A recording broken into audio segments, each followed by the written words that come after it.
vais quand même donner des points positifs. Regardez l'animation PowerPoint.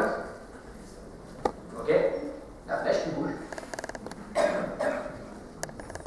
Et on a été à 1,0850, soit un gain de 30%. Voilà, on peut le dire comme ça aussi. Mais on va parler en pips ici, puisqu'on est sur le Forex, plus de 1050 points, pips, comme vous voulez. Ceux qui font il y en a qui font du Forex, beaucoup. Qui fait du Forex déjà? Ah, il y en a, j'ai peur. Bon, eh bien, ça représente quand même un beau gain, ça, 1000 pips. Hein? Bon, pour ceux qui ne connaissent pas, un lot standard d'euro-dollar, 1050 pips, ça vous fait 10 000 euros, enfin 10 000 dollars. Mais vous avez fait 1000 pips avec 70% du temps sans tendance. D'accord? Donc oui, on peut gagner beaucoup d'argent. Oui, la tendance, il faut la prendre. Le problème, il est où? Il est qu'il faut être là au bon moment. On va essayer de voir ça. Donc, phase numéro 1, savoir identifier une tendance. Il n'y a pas 36 solutions, c'est quand les cours passent au-dessus des extrêmes. Hein? Quand je passe un pied devant l'autre, j'avance. Il y a une tendance. Le signal d'entrée maintenant, parce que vous me l'avez dit, hein, on aimerait bien savoir quand entrer. Eh oui. Là, je viens de vous le dire. Quand on casse un point extrême. Quoi d'autre? Non, mais pour signal d'entrée. Quel autre signal d'entrée vous pouvez avoir pour une tendance? Évolution de la volatilité. Comment? Augmentation de la volatilité. Non. Un retournement. Un pullback. Un pullback. D'accord. En fait, je vais vous l'expliquer pendant une heure, il n'y a pas d'autre. Hein, sur les tendances, c'est quand on casse un point extrême. Point. Si je ne mets pas mon pied devant l'autre, j'avance pas. C'est pas la peine d'essayer de jouer les plus bas, les plus bas, les blabla, les blabla. Arrêtez. On est en tendance quand on casse les extrêmes. Quand je mets mon pied devant l'autre, j'avance. Tant que j'ai pas le pied devant l'autre, j'avance pas. Donc arrêtez d'essayer d'entrer mieux que bien. D'accord? On attend d'entrer sur cassure, point final. Vous visez des gains de 500, 800, 1000 pips. Vous en fichez d'entrer à 50 pips près. D'accord? Arrêtez. Ce qu'il vous faut travailler, c'est être capable d'attendre les 1000 pips de gains. C'est ça votre problème. Alors, exemple, un déclenchement. Ici, regardez.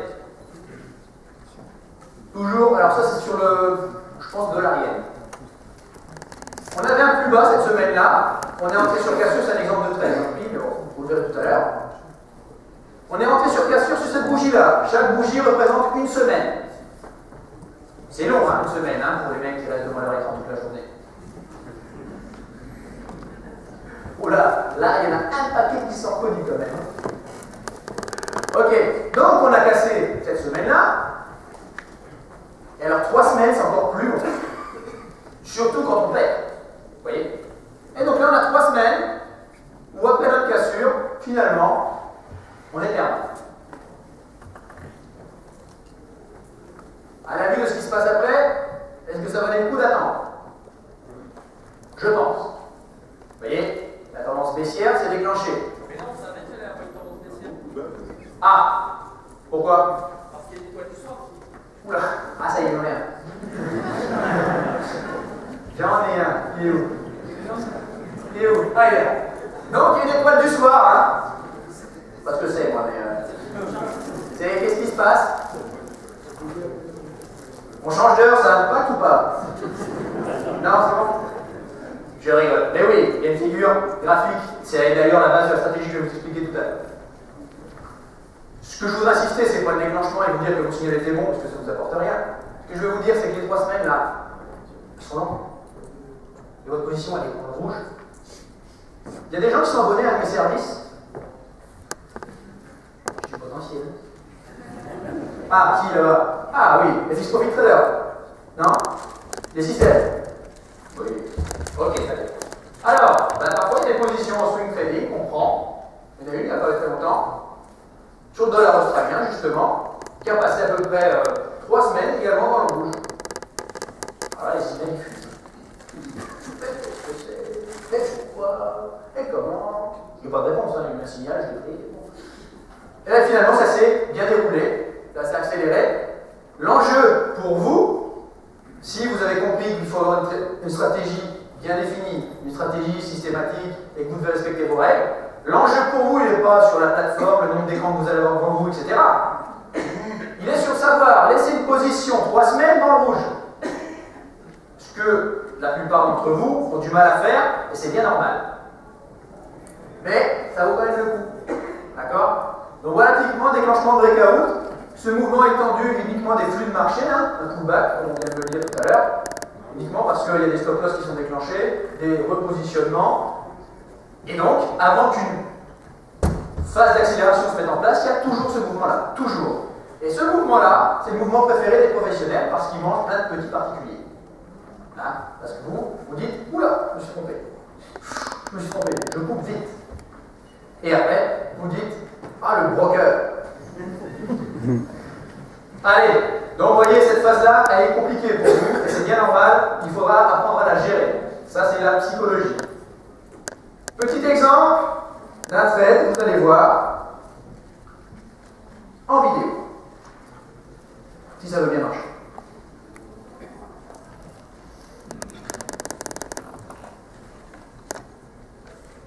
Ou pas.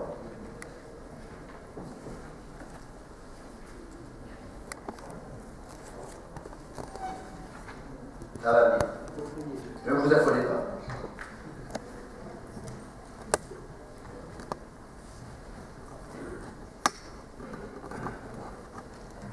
Oui ou non? Allez, je vais la chercher par moi-même, puisque c'est ça.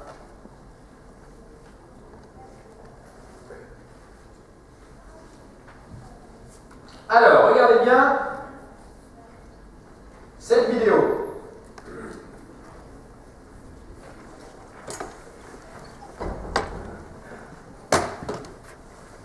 Peut-être l'agrandir un peu quand même.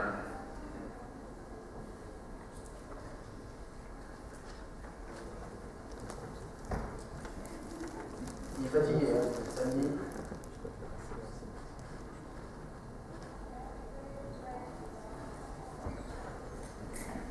Donc ça va être un trade sur l'euro-dollar, d'accord, avec le système justement de swing weekly, et vous voyez, ici, les cours, chaque bougie représente une journée de cotation.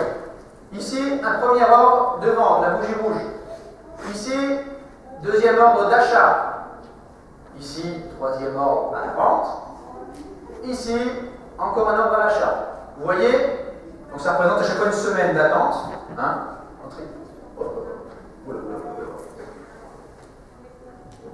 Hop, en pause, ça vous permettra de mieux voir. Donc ici, nous sommes un lundi, la flèche rouge se déclenche. D'accord? Le système prend position. Ici, nous sommes vendredi, position non déclenchée, position coupée. Annulée, disons. Le lundi d'après, on reprend position à la hausse. Le vendredi, pas déclenché. Position annulée. Troisième semaine, position le lundi à la vente. C'est le hasard, hein, le fait que ce soit alterné, hein, c'est juste une phase d'hésitation.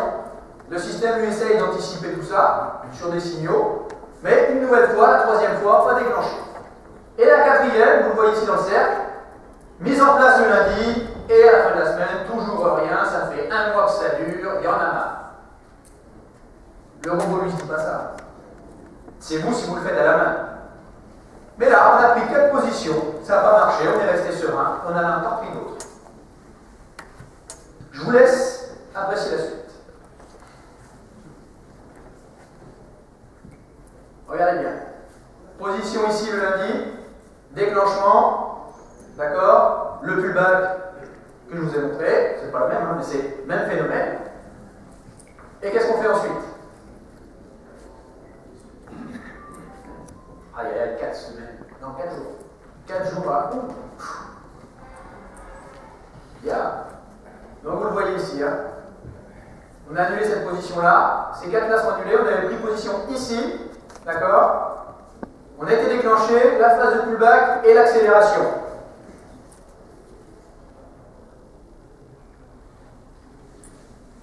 Regardez bien. On est toujours en position. Hein. Ici, le petit trait rouge, c'est le stop loss. Regardez bien ce qu'il va faire.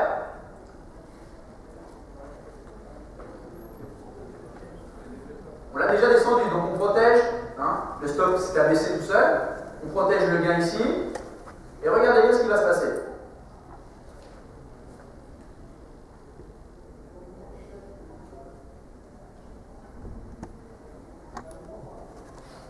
Voilà, on l'a baissé.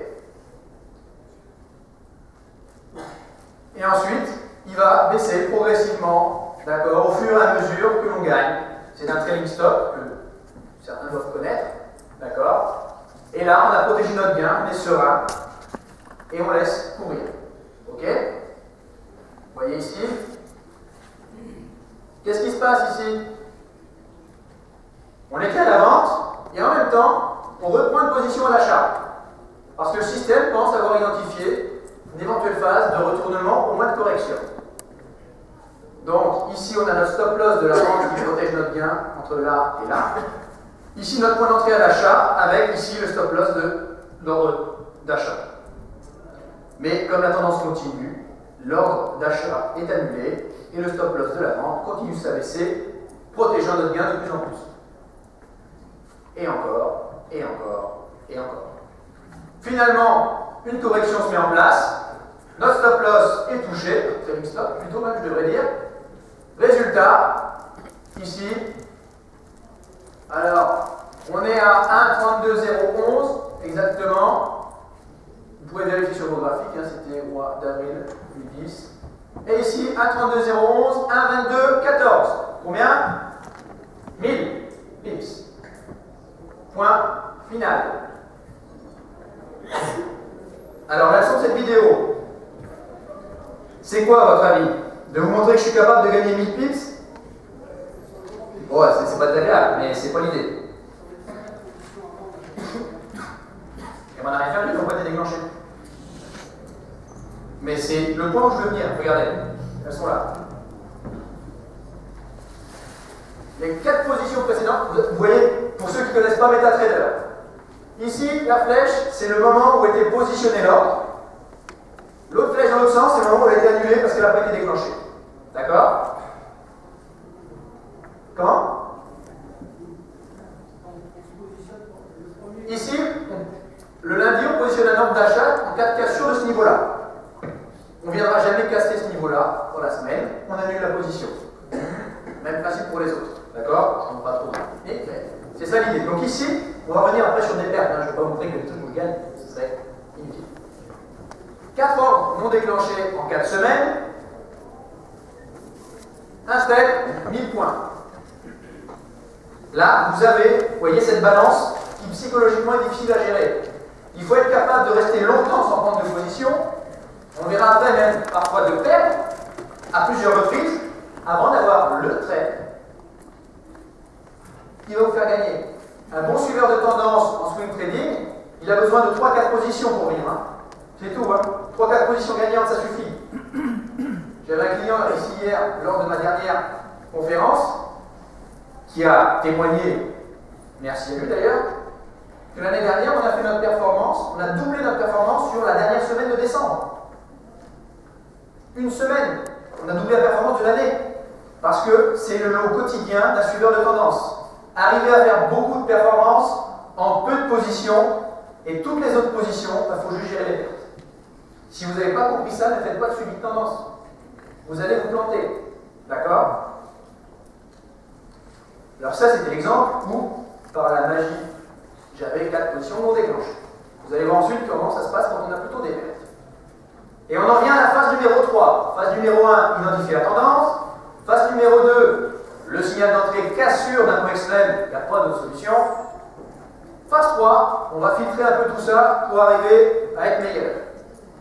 2 types de filtres. Le filtre technique, fameux indicateur que vous utilisez tous.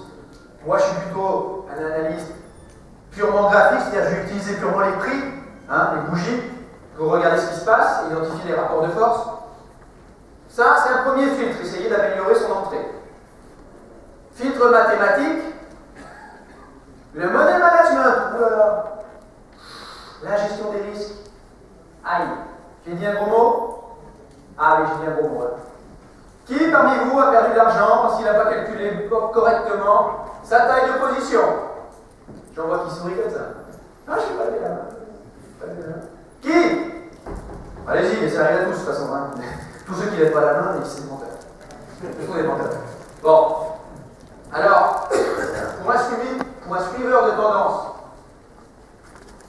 la gestion d'exposition, la gestion des risques, le calcul de la taille de la position, ceux qui ont suivi le séminaire, il y en a dans cette salle que j'anime gratuitement, ils passent une demi-journée à se taper des calculs. D'accord? Comme à l'école.